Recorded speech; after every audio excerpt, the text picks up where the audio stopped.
So in this last video regarding everything we think we know about addiction is wrong with Johann Hari, he's just gonna wrap up and tell us his basic punchline on how he thinks or what he thinks the issue is with addiction and how one might go about helping the addicts in their lives. Is to say to the addicts in my life that I want to deepen the connection with them, to say to them, I love you whether you're using or you're not. I love you whatever state you're in. And if you need me, I'll come and sit with you because I love you and I don't want you to be alone or to feel alone. And I think the core of that message, you're not alone, we love you, has to be at every level of how we respond to addicts, socially, politically, and individually. Yes. For 100 years now, we've been singing war songs about addicts. I think all along we should have been singing love songs to them, because the opposite of addiction is not sobriety. The opposite of addiction is connection. Thank you. Now, I love that concept. This concept that the opposite of addiction is connection. I really do agree with him on that. And reflecting through life and reflecting in my own life and people that I've dealt with and issues that I've dealt with. So basically, and why is that? Is what I thought. I'm like, because I've been watching this video, not over and over, but I've known about this video for a few years now. And initially I'm like, if that is so, why does that make sense? Why is that? And it's because we're all just made out of chemicals. Humans are literally just a bundle of chemicals. If you could just strip me right now of all that I have, everything that you see, these braids, this whatever, all that beyond me, if you just rip my skin off, there's just nothing but eyeballs and strings and vessels. That's all that we really are. I know it seems weird and crazy to think about, but that's all that we really are. We're just chemicals, literally. And so if we're just chemicals, we are moved by chemicals. Our emotions are chemicals. And the chemicals that are in our body are the same chemicals that you find on the periodic table of elements. It's the same chemicals that are found in everything on Earth. It's the chemicals that the Earth provides. So these same chemicals, if we don't get them naturally, then as humans we induct them somehow. So, for instance, oxytocin. You get oxytocin from different kind of bonds. You get oxytocin from sex. You get oxytocin from bonds between child and parent. You get oxytocin in euphoric feelings of like laughter. You can get oxytocin. You get dopamine. You get all these chemicals that we get. Some chemicals that we get literally just from bonding with other humans. And if we're not getting those chemicals, then humans will induct those chemicals superficially. So when you're talking about bonding and connection, it's like, okay, well, what does that say for the person who's married and using? And I would say to that just because you're married doesn't mean that you have a real connection with someone, because a real connection with someone is different than just having someone in your life. We've all had superficial friends or relationships that we felt we wasted our time on or stuff like that. So with those superficial friends and superficial relationships, that's what we're talking about when we're talking about these bonds that we're missing. We're talking about we're not getting in that. For instance, say you're married and you have a sexual partner, but they never do a certain thing to you, or you never climax, and when you tell them they still don't change, then therefore you don't have a bond, really. Because a real bond with someone is going to be like you connect in every way. So sexually, if you're like, oh, I need more, then that person's saying, okay, I'll do whatever you want.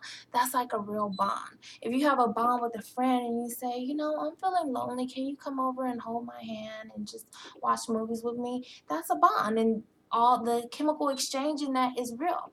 Or if you have a bond with someone and you say, you know, I got this big secret I don't want to share with anybody. I want to be confident in telling you, or I'm having this hard time about this in my life, and be able to tell someone something in confidence and have that bond and connection with someone where you know they have your back.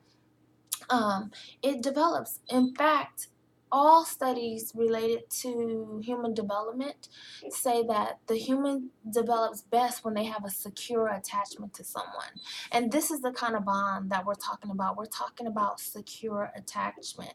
If you want to know more about attachment or child development, you could start by looking at Erickson's stages of development. In Erickson's stages of development, he talks about how children develop in stages. But what guides these stages are the caregivers or parents or whoever's caring for them in life. They help guide the child through stages, and there needs to be a secure attachment so that along the way the human can understand this concept of no matter what you do, you're worthy of love.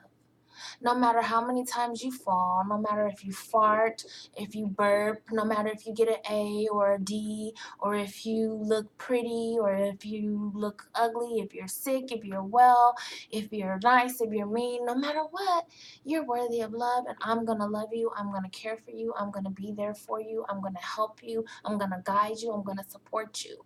That's what a human needs to develop optimally, and that's a secure bond.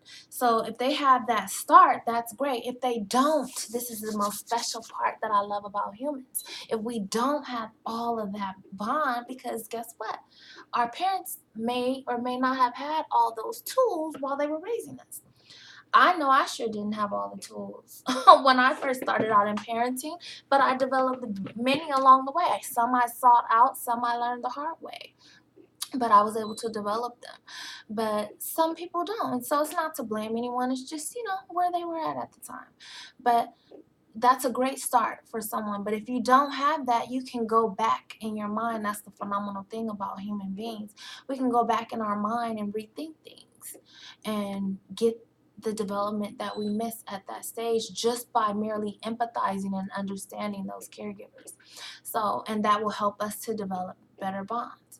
And that's a big problem that we have today. That's one of the major issues that we have, is that people are not able to develop sufficient bonds with other people. You have so many people out here just playing the field and using people as a means to an end, meaning that people are communicating with people just to get something out of it, or people are establishing relationships just to get something out of it. People are that would look like, you know, someone who genuinely says, "Good morning, how are you?" You know, that's genuine if you really want to know. Or it could be that someone's saying, "Oh, she looks like she'll give me $5 if I ask, and I'm a panhandler, so let me say good morning for that purpose only," you know? And that's an issue for humanity. That kind of taker attitude and stuff is an issue, and it maligns optimal human development. That's kind of the basis of what I'm talking about here. So I'm gonna stop this video here. I may continue with one after. Just, if you will, share with me what you think. But this is a concept, this concept that the opposite of addiction is connection. And when we're talking about connection, we're talking about real, true, and solid bonds with another human being that are void of ridicule, void of judgment, void of punishing, just all about supporting someone and guiding them and allowing them to be who they are and helping them along their journey. Those are real secure bonds that help humans grow. Those are the bonds that help generate all these chemicals in the body that we get from feeling that kind of attachment and feeling that kind of bond. And once we are healthy enough to have these secure relationships and generate all these chemicals naturally, then we are less likely to seek these same chemicals and endorphins and dopamines and whatever out through superficial means, such as drugs, alcohol, cigarettes, you know, cannabis, heroin, crack, cocaine, meth, barbiturates, you know, the whole shebang. All of those chemicals can be found on earth. And when I was talking to someone about this before, they're like, no, methamphetamine is a synthetic drug that's made. Okay, that's true. It's a synthetic drug that's made out of elements found on the earth. So it's all the same. Even if it's manufactured elements, those were made out of other elements found on the earth. So it's all things that our body can create, all these same emotions. When you talk to someone who's in love, what do they say? Oh my God, I just feel so alive. He just makes me feel, or she just makes me feel so vibrant and beautiful and pretty. If you talk to someone high on a drug, it's like, why do you do it? I don't know. I just feel so alive. It just makes me feel pretty. It makes me feel powerful and blah, blah, blah. Same thing. You can get it with really healthy bonds, or a human will opt to get it in a superficial way, unfortunately. So let's talk about that a little bit more.